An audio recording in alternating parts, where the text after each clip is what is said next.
கோடீஸ்வரனா இருந்தாலும் சரி, பாமர யாரையா இருந்தாலும் சரி, எல்லாருக்குமே ஈக்குவல் ட்ரீட்மெண்ட் தான். Okay sir.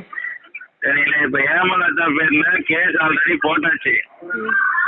போட்டுட்டு என்ன சொல்லியிருக்காங்கன்னா, ஃபினான்ஸ் நீங்க சீட் பண்ணிருக்கீங்கன்னு சொல்லி 15 நாள் உங்களை அரெஸ்ட் பண்ணி சென்னை புழல் ஜெயிலில் வைக்க சொல்லி, மகளிர் ஜெயிலில் அடைக்க சொல்லி ஆர்டர் வந்திருக்குது. அதுதான் உங்க ஹஸ்பண்ட் ஒரு நேரம் பேசிட்டு இருந்தாரு என்கிட்ட. இந்த மாதிரி 33 வயசு தான் ஆகுது, நானும் ஆட்டோ ஓட்டுறேன், ரொம்ப கஷ்டப்படுறோம் அப்படின்ற மாதிரி, குழந்தைக்கு உடல்நிலை சரியில்லை அப்படின்ற மாதிரி.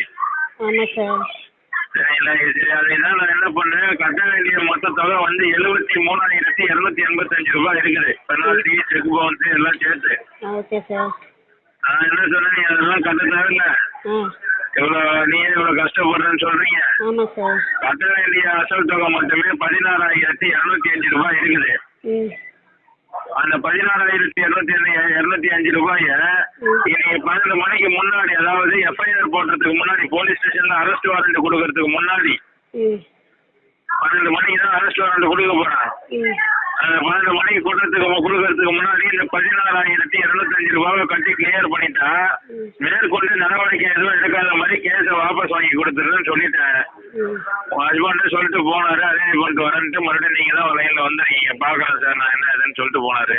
அதான் சார், இப்போ வந்து நீங்கள் எனக்கு இப்போ வந்து உடனே வந்து என்னால் ரெடி பண்ண முடியாது சார். ஏன்னா நான் இனிமேல் யாருனா கேட்கும், கடன் தான் சார் யாருனா கேட்கணும். ரெடி பண்ண முடியாதுன்னு என்கிட்ட சொல்லி ஒரு பிரயோஜனமும் இல்லை. உள்ள உட்கார போறது, போலீஸ் ஜெயிலுக்குள்ள உட்கார போறது நீங்க முடிவு பண்ணிக்கோங்க. உள்ள உட்கார்றதா இல்ல கேஸ வாபஸ் வாங்கலாமா? வாபஸ் வாங்குறதுக்கு தான் சார் நான் வாபஸ் வாங்கணுன்றதுக்காக தான் சார் நான் சொல்றேனே. நானு வாபஸ் வாங்குறதுக்கு நான் சொன்ன வழியை தவிர வேற எந்த வழியுமே இல்ல. இப்போ உடனே இப்போ ரெடி பண்ணனா எப்படி பண்றதுன்னு தெரியல சார். எங்க போய் கேட்கணும்? கேஸ வாபஸ் வாங்குறதுக்கு நான் சொன்ன வழியை தவிர வேற எந்த வழியுமே இல்ல. புரியுதா? ஒன்னு அமௌண்ட் அரேஞ்ச் பண்ணி கட்டுறது, இல்ல உள்ள உட்கார்றது, ரிமாண்ட்ல. இந்த 2 வழி தான் இருக்குது. எது உங்களுக்கு வேணுமோ நீங்களே முடிவு பண்ணிக்கோங்க. சரியா?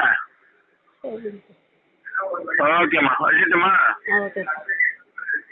Hello sir, good morning sir. சொல்லுங்கம்மா. சார், தன்னஞ்சோலை ரோட்ல இருந்து ஆட்டோ டிரைவர் வைஃப் பேசுறேன் சார். சொல்லுங்கம்மா. சார் வந்து இப்போ பஜாஜ்ல வந்து ஏற்கனவே வந்து நாங்க ஒரு பொருள் எடுத்துருந்தோம் சார். என்னம்மா? பஜாஜ்லயா? பஜாஜ்ல அப்ப எடுத்துருக்கும் போது வந்து கொரோனா டைம்ல வந்து எங்க சார்ஜே நிறைய புடிச்சிட்டாங்க சார். அதுல இருந்து நாங்க கேட்டு விசாரிச்சுட்டு வந்தோம். அதுக்கப்புறம் பணம் வந்து மொத்தமா 20,000 கட்ட சொன்னாங்க. இப்போதைக்கு என்னால முடியாதுன்னு சொல்லிட்டு நான் கட்டாம விட்டுட்டேன் சார். நானு என் ஹஸ்பண்டுக்கு வந்து இங்க அறுவை சிகிச்சை பண்ணதுனால என்னால கட்ட முடியாம போயிடுச்சு சார். இப்ப என்னன்னா வந்து போன் பண்ணி அரெஸ்ட் பண்ண போறாங்க. 10 மணிக்கு தான் சார் கால் வந்தது. இந்த மாதிரி வந்து சிவில் கேஸ் போட்டிருக்கிறோம். சிவில் கேஸ் போட்டு 12 மணிக்கு வந்து உங்களுக்கு எஃப்ஐஆர் போட போறோம். எஃப்ஐஆர் பண்ணி நாங்க உங்களை வந்து சென்னையில வந்து 15 நாள் ரிமாண்ட் பண்ண போறோம். காசு கட்டுறீங்களா இல்ல என்ன பண்றீங்க அப்படின்னு சொல்லிட்டு கேக்குறாங்க சார். இப்ப இருக்கிற என்னோட சூழ்நிலைக்கு எதுவுமே என்னால பண்ண முடியாது சார். என்ன பண்றதுன்னு தெரியல சார். நீங்க யார் பேசுறாங்க அவங்க நம்பரை கொடுங்க. அவங்க அப்பதான் நான் பேசி என்னன்னு கேட்க முடியும். Okay sir. உங்களுடைய பேர், யார் பேர்ல வண்டி எடுத்துக்கீங்க, என்ன வண்டி? Okay sir. யாராவது வந்து நேரா சொன்னாதான், இல்லாட்டா உங்களுக்கு என்ன வண்டி அது? வண்டி இல்ல சார், இது ஏசி தானங்க. Phone sir. போன் எடுத்தேன் சார். போனா? ஆமா சார், போன் தான் வாங்கணும் பஜாஜ்ல. போன் கை போனா? செல்போனா? ஆமா சார். அப்புறம் அது எவ்வளவு லோன் வாங்கிருந்தீங்க? அவங்க யாரு பேசுறாங்க? அவங்க நம்பரை என்கிட்ட கொடுங்க. கமிஷன் ஆபீஸ்ல இருந்து ஒரு லேடிஸ் பேசுறேன் அப்படின்னு சொன்னாங்க சார். அந்த நம்பரை என்கிட்ட சொல்லுங்க. அவங்க பேர் என்னன்னு சொல்லுங்க. பேரெல்லாம் எதுவும் சொல்ல சார், எஸ்ஐ மட்டும் தான் சொன்னாங்க அவங்க. சரி நீங்க அவங்க நம்பரை என்கிட்ட கொடுங்க, நான் பேசுறேன். யார் பேர்ல எடுத்துக்கிறீங்க லோனு? என் பேர்ல தான், ஹேமலதா பேரு சார். ஹேமலதா. வீட்டுக்கார் பேரு? வீட்டுக்கார் பேர் திருமால் சார். திருமால் என்ற பேர்ல. சரி, நான் வந்து இப்ப வந்து இங்க ஸ்டேஷனுக்கு போய் ஏதாவது சொல்லலாமா சார்? ஒன்னும் சொல்ல, நான் முதல்ல பேசுற நம்பரை என்கிட்ட சொல்லுங்க. ஓகே சார், நான் சொல்றேன் சார். ஒரு நிமிஷம் சார். தம்பிகிட்ட கொடுங்க. ஹலோ. ஆனா ஒரு நிமிஷம், நான் நம்பர் எடுத்து எழுதிங்கன்னா உங்களுக்கு கொடுக்குறேண்ணா. சொல்லுங்க, நம்பர் சொல்லுங்க, டீடைல் எல்லாம் சொல்லுங்க.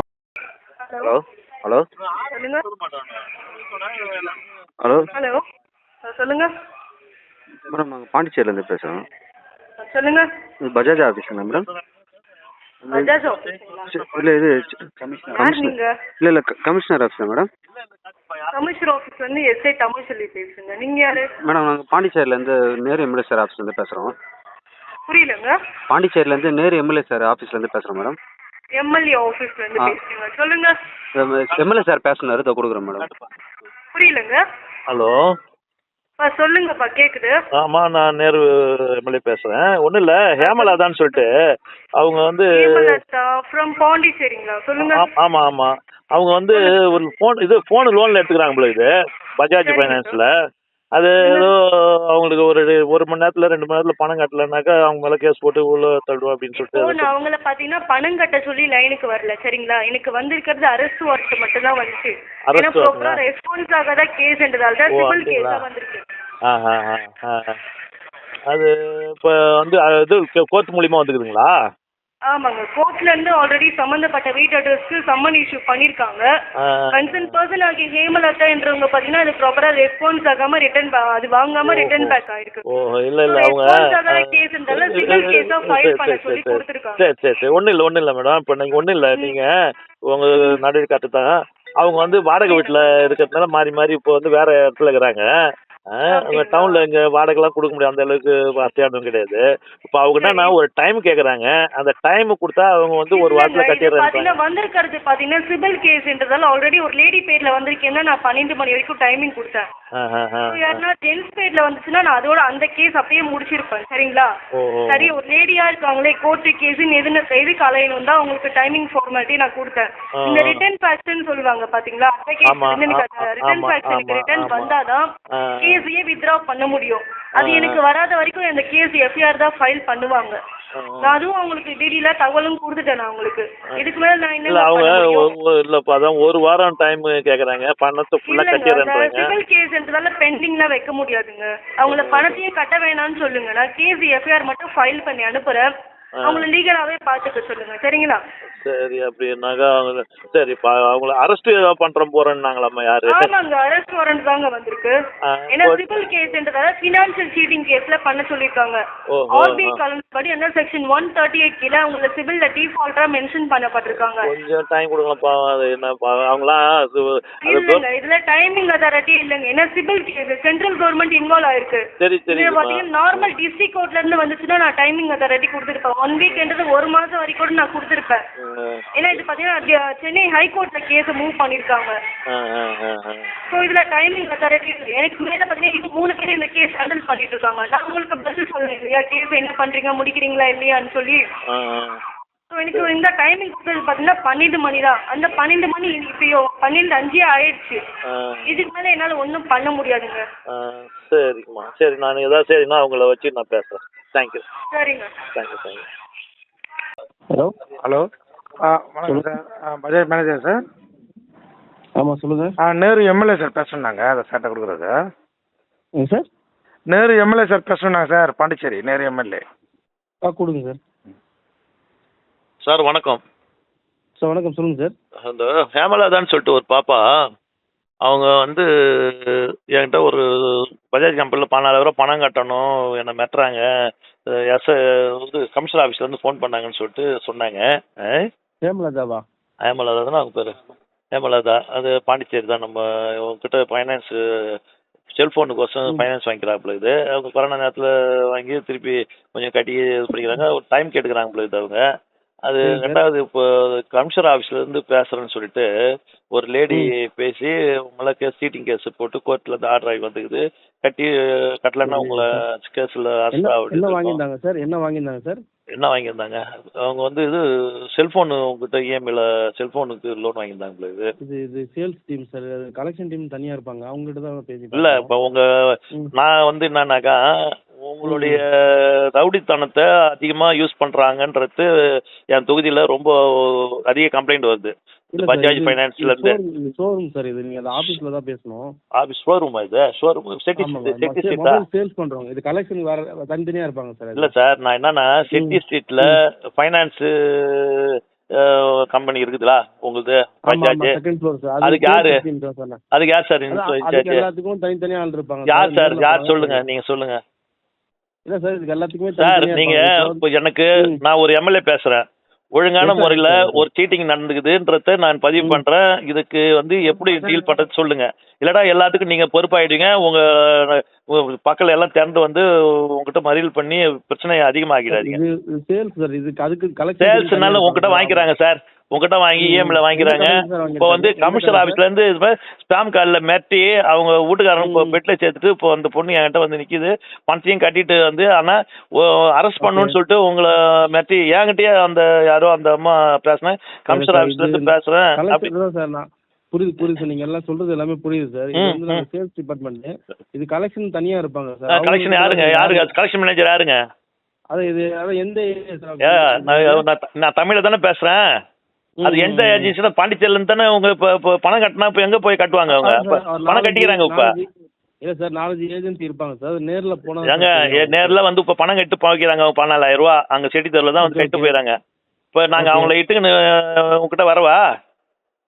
இப்ப நான் என்னன்னா பிரச்சனைய முடிக்க பாக்கிறதுக்கு தான் நான் சொல்றேன். இப்ப வேணா பிரச்சனை அதிகமா வளர்த்தீங்கன்னு வச்சுங்களா, இப்ப எல்லாம் நீங்க பண்ற சீட்டிங்லாம் நீங்க ஃபைனான்ஸ் வச்சுக்கிட்டு சீட்டிங் பண்றீங்க. நேர்ல கண்டிப்பா அது யாருன்னு கண்டிப்பா பாக்கலாம் சார். யாரு அப்படி பேசுறது என்னன்னு நேர்ல வந்தீங்கன்னா கண்டிப்பா பாக்கலாம் சார். நேர்ல வந்தாக்கா அப்ப நம்ம பாக்கல சார், நம்ம பாக்கல. சென்னையில இருந்து பேசிருக்காங்கன்னா, சென்னையில இருந்து லேடிஸ் பேசிருக்காங்கன்னா சென்னையில இருந்து தான் பேசிருப்பாங்க. சென்னையில இருந்து கமிஷனர் ஆஃபீஸ் என்கிட்ட எம்எல்ஏவே சீட்டிங் பண்றாங்களா? சீட்டிங் யார பண்றது? என்கிட்டயே அங்க ரெக்கார்டு அனுப்பிச்சு விடுறோம் உங்களுக்கு எல்லாருக்கும். இன்னைக்கு வாட்ஸ்அப்ல எல்லாம் பரவ போகுது. ஒரு எம்எல்ஏவிக்கிட்டே நான் டைம் கொடுங்கன்னு கேட்குறேன். நான் கமிஷனர் ஆஃபீஸ் நான் ஃபைனான்ஸ் கம்பெனியான்னு பஜாஜ் ஃபைனான்ஸா யாரு என்ன ஃபைனான்ஸ் அப்படின்னு கேட்டு சரி கமிஷனர் ஆஃபீஸானா ஆமாம் கமிஷனர் ஆஃபீஸு இது மாதிரி அவங்க மேலே கம்ப்ளைண்ட் இதாகி ஹைகோர்ட்லேருந்து சீட்டிங் கேஸ் போட்டு அவங்களுக்கு பணத்தை கட்டுற சொல்லி அரெஸ்ட் வாரண்ட் வந்துக்குது. அரெஸ்ட்டில் தான் அவங்க பார்த்துக்கணும், நம்ம ஒன்றும் செய்ய முடியாது. நீங்கள் அவங்கள பணம் கட்டுறதுக்கு ஒரு 12 மணி நேரம் டைம் கொடுத்துருந்தாங்க, அது கூட கட்டலையாம். 12 மணி 12 ஆயிடுச்சு. இதுக்கு மேலே நான் ஒன்றும் செய்ய முடியாது. அவங்கள பணத்தை கட்ட வேண்டாம்னு சொல்லுங்க, அவங்கள நடவடிக்கை இல்லை இல்லை இந்த மாதிரி பேசுறது பொறித்தனமா இல்லையா? ஒரு பொம்பளை பேசுதியா? ஒரு பொம்பளை எங்களுக்கு கொஞ்சம் ஒன்று மனசாட்சி இருக்காது. இன்னைக்கு வெள்ளிக்கிழமை, இன்னைக்கு ஒரு தாலியை வச்சுட்டு கொண்டு போய் உங்ககிட்ட கட்டுறாங்களே, அந்த மனசாட்சி இருந்து வாங்கலாமா அந்த பணத்தை? ஒரு ஏழை எளிய மக்கள் அவன் பல ஆயிரம் கோடி ஏமாத்திட்டு ஊரை விட்டு ஓடி போகிறான். 10,000 ரூபாய் 12,000 ரூபாய்க்கு தாலி அரமணை வச்சு மிரட்டி அரெஸ்ட் பண்ணணும்னு சொல்லிட்டு வாங்குறீங்களே, உங்களுக்குலாம் வாங்குற சம்பளம் சரிக்குமா? நீங்கள் கண்டிப்பா சார் எல்லாம் விட மாட்டாங்க தெரியுங்களா? இது இப்போ எல்லாமே உங்க காலுகள் எல்லாம் ரெக்கார்ட் ஆகிக்குது. அந்த பொண்ணு ரெக்கார்ட் பண்ணி வச்சுக்குது. இப்போ நான் பேசுறது ரெக்கார்ட் ஆகுது. ஏற்கனவே அந்த உங்க லேடி ஒன்று பேசுது கமிஷனர் ஆஃபீஸ்ல இருந்து. அது யாருமே இதை பத்தி எதுவும் பேசல சார். நம்ம நீங்க விசாரிச்சு வச்சுங்க, நீங்க எதிர்கொள்வீங்க. நீங்க இதெல்லாம் எதிர்கொள்வீங்க. நீங்க உங்களுக்கு ஃபைனான்ஸ் கம்பெனி நல்லா சம்பாதிங்க, எல்லாம் பண்ணுங்க, இஎம்ஐ கொடுங்க, காரை எடுத்தும் போய் வீட்டில் வச்சுங்க, செல்ல பிடிங்க போய் வீட்டில் வச்சுங்க. இது ரொம்ப பெரிய அயோக்கியத்தனம். சைபர் கிரைமில் எல்லாத்துக்கும் இப்போ கம்ப்ளைண்ட் கொடுத்துட்டு இந்த சீட்டிங் பண்ணி வாங்குறது எப்படின்ட்டு தான் இப்போ என்கிட்டே இருக்குது அந்த ரெக்கார்டு. என்னையே சீட்டிங் பண்ணிக்கிறீங்க. அந்த ரெக்கார்டை அனுப்பிச்சி விட்றேன் சார். நீங்கள் மேனேஜர் தானே? நீங்கள் யாராக இருந்தாலும் இருங்க. நீ ஒரு பஜாஜோட நிர்வாகி தானே? கண்டிப்பா சார், கண்டிப்பா. இந்த எனக்கு என்கிட்ட இந்த ஒரு லேடி பேசிக்கிறாங்க, அந்த ரெக்கார்டு அனுப்புறேன் உங்க தலைமைக்கு. அதை அனுப்பிச்சு எனக்கு பதில் கொடுக்கலன்னு வச்சுங்களா, உங்களை சீட்டிங்கு நீங்க முன்ன மாட்டிக்குவீங்க எல்லாம் சேர்ந்து. என்கிட்ட ஒரு எம்எல்ஏட்டே சீட்டிங் பண்றீங்கன்னா இல்ல சார், அது யாரு என்னதுன்னு பார்த்து கண்டிப்பா ஆக்ஷன் எடுக்கிறது இல்ல, நடவடிக்கை நாங்க எடுப்போம், நீங்க எடுக்கிறது கிடையாது. நாங்க எடுப்போம் உங்களை. ரெக்கார்டு இந்த நம்பருக்கு அனுப்புவா. நீங்க அனுப்பிச்சிட்டு சார் நான் உங்களை யாருன்னு நான் தெரிஞ்சிச்சு எனக்கு. இப்போ நான் உங்ககிட்ட பேசிட்டேன், நீங்க எனக்கு பதில் ப்ராப்பரா இதை வாங்கி நீங்க கலெக்ஷன் டிபார்ட்மெண்ட் தான் சார். கலெக்ஷன் டிபார்ட்மெண்ட் நான் சார் நீங்க மேனேஜர், நீங்க ஃபைனான்ஸ்ல நீங்க ஒரு அங்கம் இல்லையா? சரி, பஜாஜ் ஃபைனான்ஸ்ல நீங்க ஒரு அங்கமா இல்லையா? சார் கண்டிப்பா சார், ஆமா சார். அப்போ விடுங்க, சேல்ஸ் பிஸ்னஸ் இதெல்லாம் விட்டுருங்க. நீங்கள் என்ன செல்ஃபோனை விற்கிறீங்க பஜாஜில்? ஆமா ஆமா சார். என்ன இப்போ செல்ஃபோன் விற்கிறீங்க? நீங்கள் ஷோரூம் வச்சுக்கிறீங்களா? செல்போன் சார் நான் என்னன்னா ஷோரூம் வச்சு விற்கிறீங்களான்னு கேட்குறேன். இல்ல சார், பஜாஜ் கம்பெனி செல்போனு விற்கிற மேனேஜரா நீங்கள்? ஆமா ஆமா சார். என்ன ஆமாம் சார், செல்ஃபோனு ஷோரூம் இப்போ நான் வந்தால் உங்கள்கிட்ட விலை கொடுத்து செல்ஃபோன் வாங்கிக்கலாமா? சார் இஎம்ஐல போட்டு தரோம் சார். இஎம்ஐல போட்டு கொடுக்குறேன், இதில் போட்டு கொடுக்குறதுலாம் இல்லை. நான் என்னன்னா ஃபைனான்ஸ் நீங்கள் கொடுக்குறீங்க அவ்வளோதானே? ஆமா சார் ஆமா சார். மாறுறீங்க, அப்படியே பேச்சை மாறுறீங்க சார். நான் செல்போன் விற்கிறோம், மளிகை சாமான் விற்கிறோம் மாதிரி பேசுறீங்க. கலெக்ஷன் ஒரு டீம் இருப்பாங்க சார், அதனால தான் சொல்றேன். அந்த கேஸ் யார்கிட்ட இருக்குன்னா யார்கிட்ட இருக்கு? நான் என்னன்னா உங்க நிர்வாகத்துல செட்டி தெருல தான் இப்போ வந்து அவங்க பணத்தை கட்டு போய்க்கிறாங்க. நான் அந்த என்னையே ஏமாற்றி என்னையே வந்து மேல வச்சுட்டாங்க. பாவம் அந்த குடும்பம் வந்து அரெஸ்ட் ஆகிட்டு இன்னைக்கு போயிட போகுது, ஏதோ சீட்டிங் கீட்டிங்னு சொல்லிட்டு கேஸை போட்டேன்னு சொல்றாங்களே அப்படின்னு. சரி, நான் வாட்ஸ்அப் அனுப்புறேன் உங்களுக்கு. இதை நீங்க அனுப்பிச்சிட்டு அதை கேட்டுட்டு எனக்கு நீங்க உடனே ஃபோன் பண்ணுங்க. சரி, சரி.